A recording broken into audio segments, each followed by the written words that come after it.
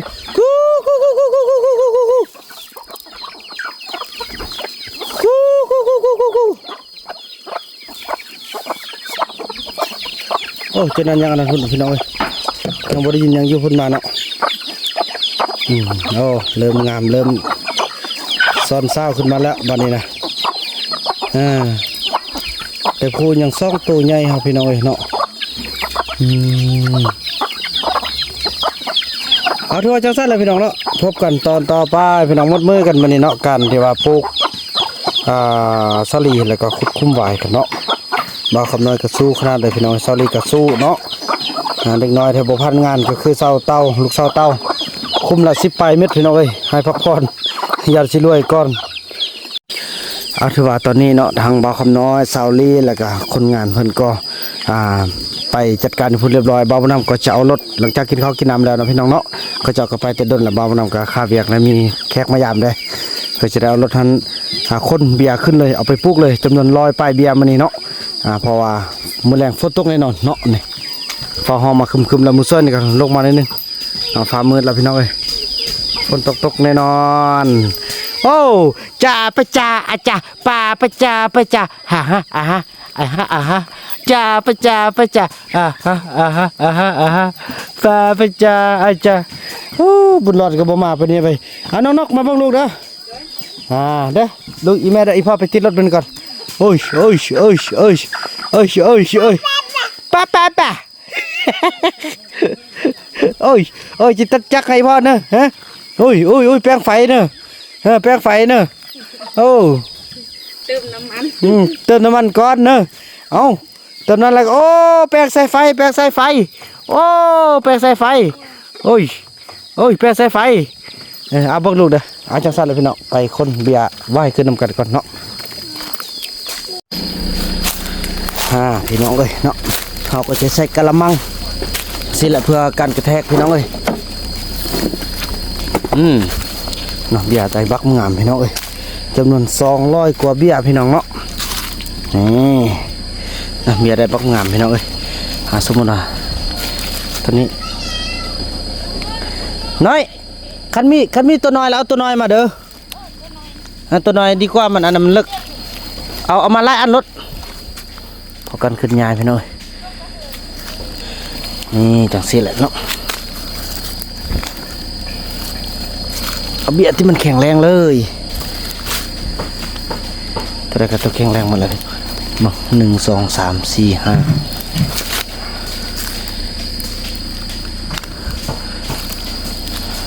6 7 8เอามาเห็นเลย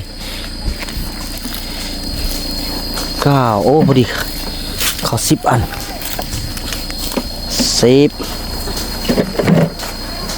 พอดีเขา10 อันพี่น้องเลย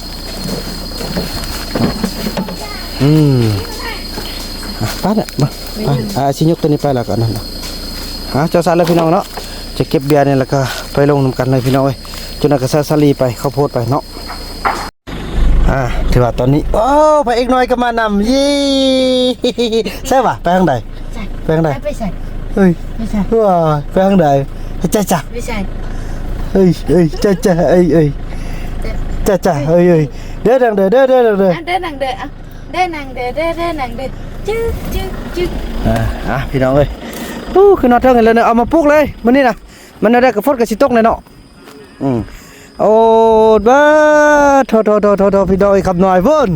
โอ้เนาะปิดเพลงฮะเคยปิดเพลงกันเลยเพิ่นกะซึ่งเนี่ยคันมาท่านกะเดี๋ยวมาช่วยกันจังซี่แหละพุ่นซอรี่กับพุ่นนั่นอยู่พุ่นโอ้หุ่นซอรี่พุ่นเนาะนี่โอ้ดีใจพี่น้องเอ้ยอันนี้บ่นำบ่ได้บังคับเพิ่นเอามาเองพี่น้องเอ้ยแต่บ่นำแบ่งเวียกแล้วเพิ่นทำไมเอามาจอดไว้แค่นี้เอาเนาะ คือว่าที่แท้โอ้ปุที่เนาะเป็น2 เมตรมันบ่2 เมตร2 คูณ 3พี่น้องเอ้ยโอ้เป็นหูเป็นหางแล้วเด้2 ผัว 2 เมียมาช่วยกันนั่นนี่ครับบ้าน คำน้อยนี่ส่วนอยู่แล้วก็บ่อยู่หลายสิไปเลาะแต่ว่าสิช่วยเวียกคันแล้วก่อนเด้เพิ่นว่านี่เอาแต่ว่าเนาะจุปลูกสลีกับปลูกป้ายพุ่นละพี่น้องเอ้ยโอ้สุดยอดคำน้อยแข้งเนอะโอ้แข้งเนาะ แข้งแดงบัดจับมือ โอ้สู้ๆเด้อแดงคือติ อยู่น้ำอายเลยก็แล้วบ่ฮะ อ้าวบ่อยู่แล้ว บ่อยู่ไปมาๆนั่นนี่ ไฟป่าโอ้ ไปป่ามาจ้างมื้อนี้อยากได้เหล้าซื่อๆโอ้พี่น้อง ช่วงที่เรามาเฮ็ดนี่ถือว่าเฮาบ่พอเฮ็ดนี่เนาะนอนนี่3 คืนได้แล้วพอพอไปชื่อเอาโทรศัพท์ได้อยู่เลยช่องมือนี่ก็เอาโทรศัพท์น้อยหั่นแหละซับหน่อยคือซ้ำนี่นะคักปะโถซ้ำท้ายนี่นะโอ้ Samsung Galaxy S24 Ultra พี่น้องเอ้ยยอมแล้วเด้คันแม่แก้วเพิ่นบ่ให้นี่บ่เพิ่นนำก็บ่มีปัญญาใช้แล้วนี่โทรศัพท์หั่นเนี่ยโอ้ดีใจเลยดีใจเด้อบ่กันอยู่พี่ตลอดสิซื้อเฮาว่าอันนี้ไปอยู่ป่ามื้อนึงก็โปดเสียดายกินเหล้าเมามามื้อนึงฟาดทิ่มเสียดายมันนะเบิ่งฉันก็เอาเงินเอาคำเอาเนาะเอาเงินเนาะเอาคำก็ได้เอาโทรศัพท์หั่นก็ได้นำเจ้าหั่นแน่เนาะซั่นนะเอาแต่ว่าเนาะเอาโทรศัพท์หั่นก็ได้โดยเก็บคำก็เอาก็ได้เบิดโดยโอเคโดยขอบใจนั่นเนาะบอกพี่น้องเอ้ยเฮาสิไปนี่ก่อนเนาะสิไปโอ้มื้อซอยนี่ครัวของกินแซ่บพี่น้องเอ้ยต้มไก่พี่น้องอันนี้มันเครือหยังบ่เนาะนั่นอยู่พื้นนั่นมันบ่หรือเครือกระถาดบ่เครือกระถาดเนาะมาเอาบ่นำจะถอยรถออกมาก่อนพี่น้องเอ้ยสั่นละพี่น้องพบกันต่อไปเนาะไอ้บุญมีบ่ให้กำลังใจสู้ๆเพิ่นว่า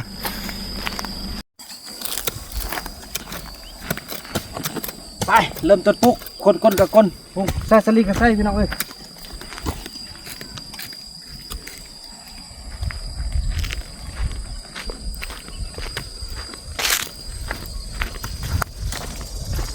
เริ่มคนที่1ก่อนโอ้มาแล้วฝนตกมาใส่เด้อ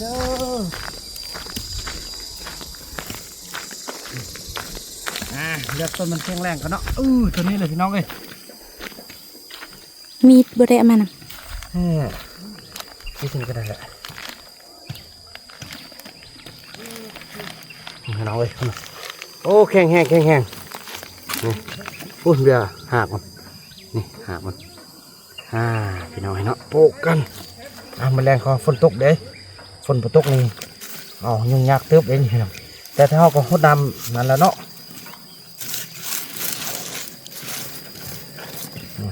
ใหญ่ๆสูงเด้อตัวที่1ปานไปคุมที่2คุมที่2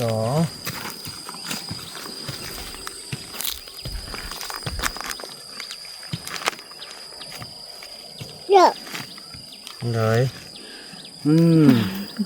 ว่าน้อยมาเบิ่งได้เนี่ยอันนี้คุ้มที่พ่อขุดตั้งไว้ต้นเสาพี่น้อยเนาะเราก็จะมาปลูกไว้นี่กลุ่มยังงามเด้อเอาไปตอนFCผู้ที่มันมายามผู้ยังกินกะโอ้ยตำแจ่วหยดบุญหยดไหว้เฮาเด้อไปเอาอยู่สวนไตเด้อนะน้อยเนาะ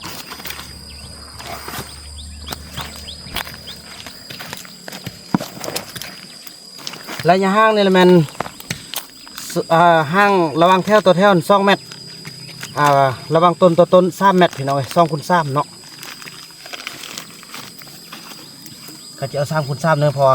เพื่อวัดอนาคตข้างหน้ามันเป็นคือคุ้มใหญ่พี่น้องโบสร้างสินั่นเนาะอย่ามันจะแคบกัน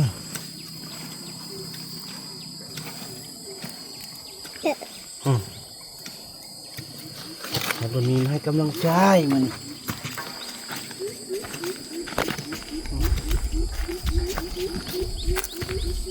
อันนี้ก็เป็นวัน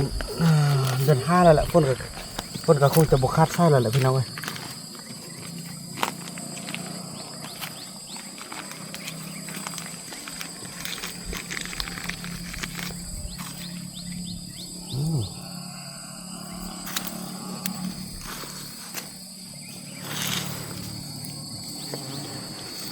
ว่ายนี่จะปลูกง่ายเนาะเพราะว่าจะทนแรงได้ดีพี่น้องเอ้ย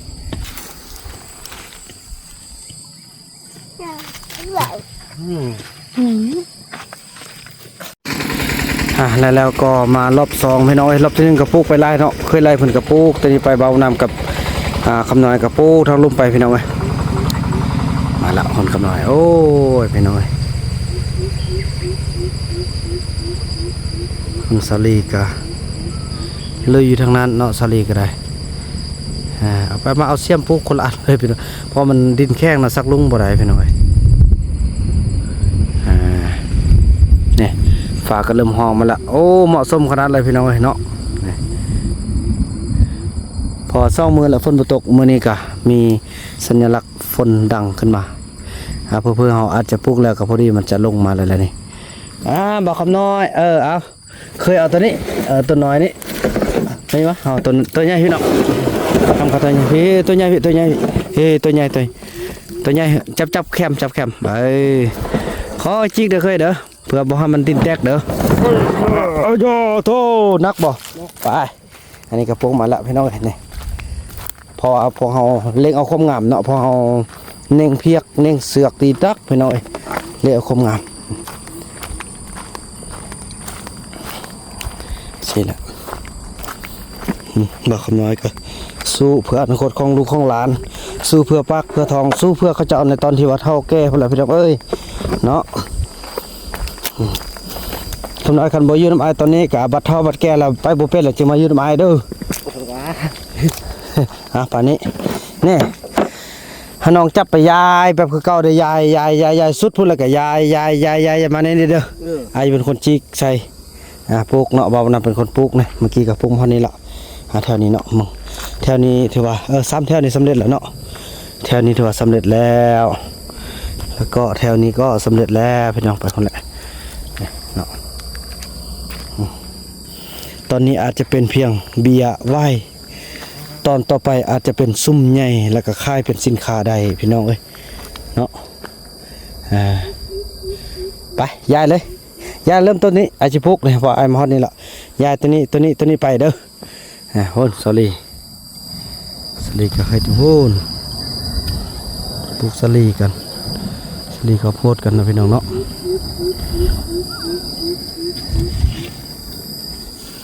อยู่โซนเมืองนั้นก็จะเป็นเฮ็ดอันเป็นโซนของเพชรมะเขือได้พี่น้องเอ้ยป้านั่นแหละซ่อนได้ก็เป็นก็พี่น้องเอ้ยนี่ ซื้อเพื่อเราบอกว่านำบ่ยอมมากินเหล้าด้วยพี่น้องเอ้ยสิกินก็ยากเอาเงินให้แล้วครับเขาไปซื้อกินบัตรเข้าป่าพี่น้องเอ้ยบัดเข้าไปป้าป้อ กินนี่แหละมันนั่นเนาะมันปากไล่เนาะนั่นนะพี่น้องเนาะพวกมันพวกกันเนาะเพิ่นก็ค้นไปเลยพี่น้อยมาวันนั้นก็สิปลูกโอ้เวียนงามขนาดคอยฝนตกมาใส่เด้อ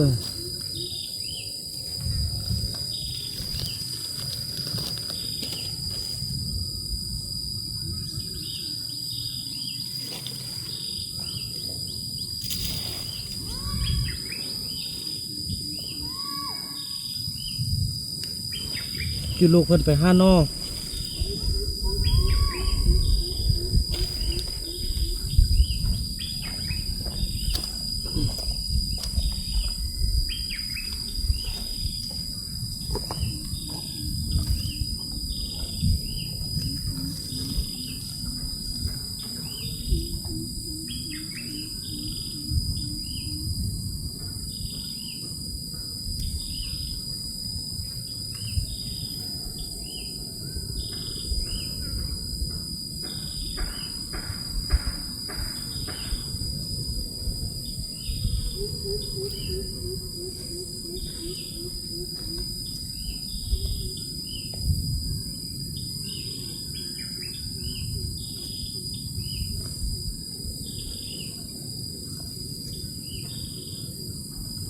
โ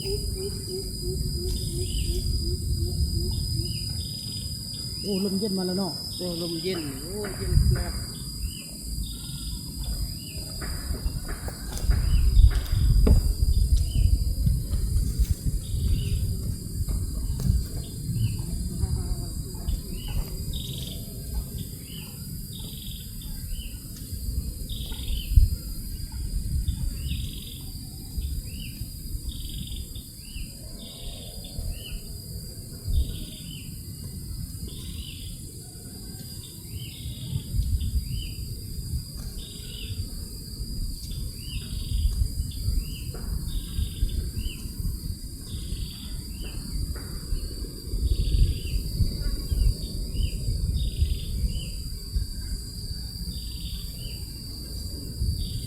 ย้ายกันนั้น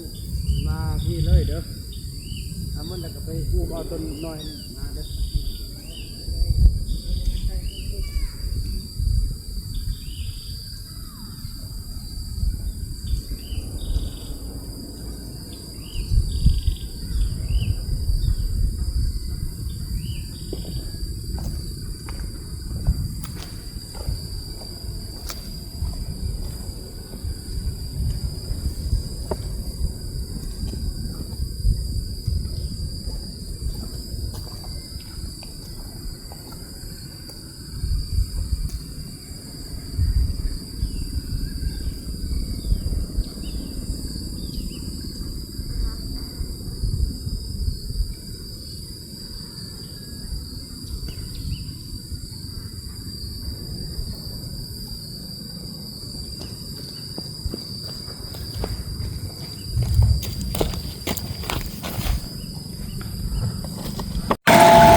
ไปห้องน้ำพี่น้องเอ้ยเนาะ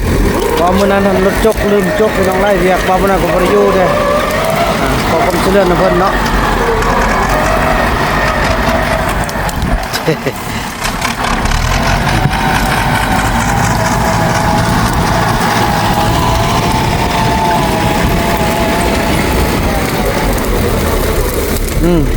นั่นละบ่าย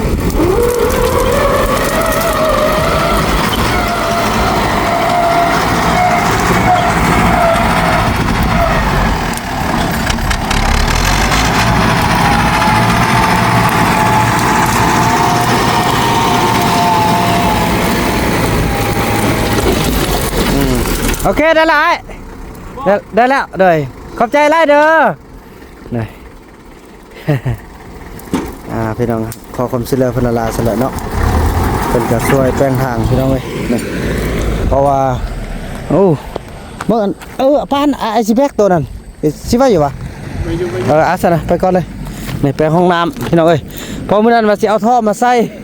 แต่พอมื้อจกมาแป้งนะมันก็เลยว่าบ่ถึงแนวแล้วฮะน้ำมันคันเฮาบ่นั่นมันน้ำมันสิไหลเพียงทางสิขาดเนาะเพิ่นแป้งละบัดนี้น้ำมันก็สิไหลไปไตพุ่นบ่เอาไปหาไอแบกจานได้บ่นั่นแหละเป็นโลส่วนนั่นโลสับเก็บขึ้นเนาะแล้วแบกไม่อันแบกตัวใดนักแล้วไว้ให้เด้อให้สิแบกไปนี่พี่น้องเนาะเป็นห้องน้ำไล่มาแนวนี้น้ำมันก็จะไล่ไปแบบนี้เนาะเป็นทางน้ำไล่ออกไปพออีลุ่มเฮาห้อยทางเข้าพุ่นอันนี้เฮาจะได้ปิดบ่แม่นเส้นทางเข้าเด้คิดแดนไปเบิ่งผลงานของเฮามื้อนี้พี่น้องเอ้ยเมื่อกี้ฟ้าฝนก็คือว่าสิมาเดี๋ยวนี้คือมิดจิลีไปแล้วก็ขอให้ฝนตกพี่น้องเอ้ยขอปฏิหารย์มีจริงเนาะมันหดเอาเบียร์ไว้หั่นเริ่มตั้งแต่นี้ไปพี่น้องเอ้ยถือว่าสำเร็จพี่น้องจำนวน200ปลายเบียร์พี่น้องเอ้ยเนาะเฉพาะมื้อนี้พี่น้องเอ้ยทั่วสุดที่เลยมีบ่าวคำน้อยแล้วก็มีซาวลีมีคนงานตอนนี้เพิ่นเมื่อแล้วพี่น้องเอ้ยเนาะแล้วก็ทางเคยเนาะเพิ่นก็มาช่วยบ่าวนำบ่ให้มาช่วยดอกแต่เพิ่นก็คันอาสามาช่วยเนาะช่วยกันเพิ่นน่ะเวียกมื้อนี้มันหนักนี่แต่พวกมันแต่ละเบียร์เนาะก็ถือว่าบ่อันนั้นเด้พี่น้องเอ้ยทั่วบ่พอเด้พี่น้องจะเอาตื้มประมาณ100เบียร์พี่น้องเอ้ยเป็นประมาณมอง350เบียร์พี่น้องเนาะพอ200เบียร์ในมื้อนี้ก็ถือว่าหมดแล้วแค่นี้ไปฮู้ฮอดหมดแล้วพี่น้องเอ้ยเนาะซึ่งระยะห่างใน2 เมตรคูณ 2 เมตรคูณ3 เมตรพี่น้องเอ้ยเนาะระหว่างแถวตัวแถวนี่2 เมตรความระยะห่างนี่ถึกอยู่3 เมตรเนาะต่อต้นนี่สิละคือนั่นนี่มานั่นนี่เนาะก็ถือว่าสำเร็จไปพี่น้องแต่ว่าจะมาตึมประมาณ100ปลายกว่าเบียร์เนาะทำเป็นประมาณ300หรือ400เบียร์พอแล้วพี่น้องเอ้ยพุ่นอันนั้นเขาลุ่มพุ่นละเนาะถือว่าพี่น้องเอ้ยขอบคุณเนาะทางพระอาจารย์ที่เพิ่นช่วย 1,000 บาทเนาะส่วนที่เหลือนั้นพี่น้องบ่าวบุญนำจะได้ขออนุญาตทางเอ้ยวันเนาะหรือว่าพี่วันที่ว่าบ่าวบุญนำได้ค่าเงินตั้งแต่พูนตอนอยู่ในป่าเนาะตอนที่ซื้อเฮ็ดลูกไก่ให้พ่อตรงเรื่องนะพี่น้องเนาะเพิ่นส่งมาแต่พี่กายพุ่นแหละอยู่นำบ่าวบุญนำ 10,000 บาทฉะนั้นบ่าวบุญนำก็จะได้เอามานำใส่ซื้อณที่นี้พี่น้องเนาะซื้อณที่นี้เพิ่มเติมพี่น้อง1,000 บาทนี่ก็ได้อยู่เบียร์ละ50เบียร์ก็10เบียร์250,000 10เบียร์250,000 20เบียร์ถึง500,000ประมาณ25เบียร์เนาะพี่น้อง25เบียร์เนาะประมาณ25เบียร์เป็นของพระอาจารย์อีหยังก็พี่น้องที่บ่าวนำได้เว้ามาคลิปที่แล้วนะมันออกยากเด้อพี่น้องเนาะเพิ่นช่วย 1,000 บาทส่วนที่เหลือนั้นพี่น้องก็คือบ่าวนำจะไปเอาเงินของนับแต่นี้แหละพี่น้องเลือจาก25เบียร์เป็นพุ่นน่ะบวกเป็น300กว่าเบียร์นะพี่น้องเนาะจะมาใช้นี้ให้มันครบ300กว่าเบียร์ถือว่าจะเป็นเงินของเอ้ยหวันเนาะที่ว่าเพิ่นช่วยมาบ่าวนำขออนุญาตแนวนี้เนาะเนาะในใดก็เป็นการช่วยเหลือแล้วน้องก็จะได้เอานำใส่เงินตัวนี้เป็นการที่ว่าซื้อเบียร์นี่มาปลูกเนาะถือว่าที่ผ่านมานี่ก็เป็นเงินของเพิ่นได้พี่น้องเนาะบ่าวนำเดี๋ยวบ่าวนำจะสรุปว่ายังเท่าใดหรือว่าบ่พอเท่าใดหรือว่าพอดีบ่เนาะเดี๋ยวคลิปต่อไปบ่าวนำจะสรุปพอมันยังพอทันแล้วเถอะพี่น้องเนาะพอเฮาอยากจะปลูกเพิ่มพุ่นหันไปต่อพุ่นเนาะพี่น้องเนาะมื้อนี้ก็ถือว่าหมดมื้อพอปลูกเฮ็ดนี้เนาะนับแต่พุ่นละเนาะนับแต่พุ่นเข็ดนั่นหอยเข็ดกระต่อพุ่นละโค้งขึ้นไปพุ่นโค้งป้าพุ่นแล้วก็โค้งมานั่นนี่โค้งทางพุ่นแล้วก็โค้งมานั่นนี่กายนี้พี่น้องจักซี่แหละถือว่าเห็นพลาสติกนี่มันหมดแล้วพี่น้องเนาะเดี๋ยวจะได้เติมงามพี่น้องเอาไว้ตอนรับแขกที่มายามที่กินแจ่วบุญกินออลามยอดวายกันพี่น้องเนาะแจ่ววายกันแล้วก็เพื่อหัตถกรรมในต่อหน้าพี่น้อง3 ปีได้รับผลพี่น้องเนาะได้นำใช้ได้ฉะนั้นเราต้องเริ่มนับแต่มือนี้เป็นต้นไปเลยพี่น้องเนาะถือว่าจังสั้นแล้วพี่น้องเนาะถือว่าคลิปนี้บ่าวนำจะขออนุญาตจบคลิปกันสำนี้ก่อนเนาะพอส่วนนั้นพี่น้องบอกตึมเนาะส่วนนั้นจะเป็นส่วนมะเขือมะเขืออย่างต่างพอจะเฮ็ดเป็นส่วนมะน้ำมะอย่างต่างหลายๆอย่างเนาะพี่น้องเนาะค่อยว่ากันทางนี้ก็ถือว่าสลีเนาะพี่น้องสลีก็ใส่ซับพร้อมแล้วทางนั้นพร้อมส่วนมันต้นนี่เบิ่งคือจะบ่ขึ้นดอกพี่น้องเพราะว่าเป็นมันต้นของอันเบาไหลที่ว่าฟันไว้ก่อนที่ว่าบ่ได้เอากันพุ่นน่ะพี่น้องเนาะก่อนที่ว่าพิษกันหลังจากฟันแล้วก็เอาไว้แล้วก็เกิดเรื่องพิษกันแยกไปเผาไปมันก็บ่ค่อยหลายมือแล้วก็สิมาปลูกเบาคูนเพิ่นก็เก็บเอามาปลูกพี่น้องบ่แม่นเพิ่นฟันไม้เด้มันก็ยันสิบ่คืนอยู่ดอกพี่น้องคันบ่คืนก็ดีเพราะว่าบ่นำได้กำหนดจุดพูนพี่น้องบ่อนที่ว่าหุ่นเนาะอันนี้บ่นำได้ให้เป็นที่เรียบร้อยพี่น้องเนาะให้เขาเจ้าปลูกแต่เขาเจ้าก็แบ่งกันแหละแต่บ่คูนบ่ยอมไปกะสันก็อันนี้ก็เป็นบอนที่ว่าบ่นำบอกแล้วพี่น้องแต่ว่าเพิ่นบ่ฟังเนาะบ่ฟังก็บ่เป็นหยังปลูกซับขึ้นไปคันว่าซาลีกายแล้วก็ว่ากันพี่น้องเนาะนั่นก็อย่าแต่ว่าคันบ่ขึ้นก็แล้วไปเนาะตอนนี้พอเฮาได้เอาลงนี่เป็นที่เรียบร้อยแล้วนี่ขอบคุณเด้อทางพระอาจารย์และก็ทางเอ้ยหวันเนาะที่ได้ช่วยในครั้งนี้เดี๋ยวหลังจากสำเร็จก่อนจึงจะสรุปเนาะว่าหมดเท่าใดจังซั่นแล้วพี่น้องคลิปนี้บ่าวนำจะขออนุญาตจบคลิปกันสำนี้ก่อนเนาะแล้วก็พบกันใหม่ในคลิปต่อไปคลิปนี้บ่าวนำขอกล่าวคำว่าสบายดี